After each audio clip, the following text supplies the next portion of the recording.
দেশে অনলাইন প্ল্যাটফর্মে যারা ব্যবসা করেন তাদের জন্য ৯ দফার নির্দেশনা দিয়েছে হাইকোর্ট।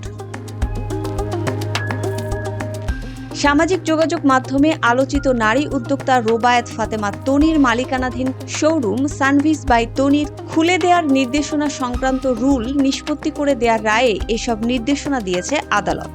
বিচারপতি মোস্তফা জামান ইসলাম ও বিচারপতি এস.এম. মাসুদ হোসেন দোলনের সমন্বয়ে গঠিত হাইকোর্ট বেঞ্চের এই রায়ের অনুলিপি ১০ মার্চ গণমাধ্যমে এসেছে। ৯ দফার নির্দেশনাগুলো হলো, সবাইকে বাংলাদেশের প্রচলিত আইন মেনে চলতে হবে। অনলাইন মালিক এবং ভোক্তাদের মধ্যে সম্পর্ক বজায় রাখতে হবে।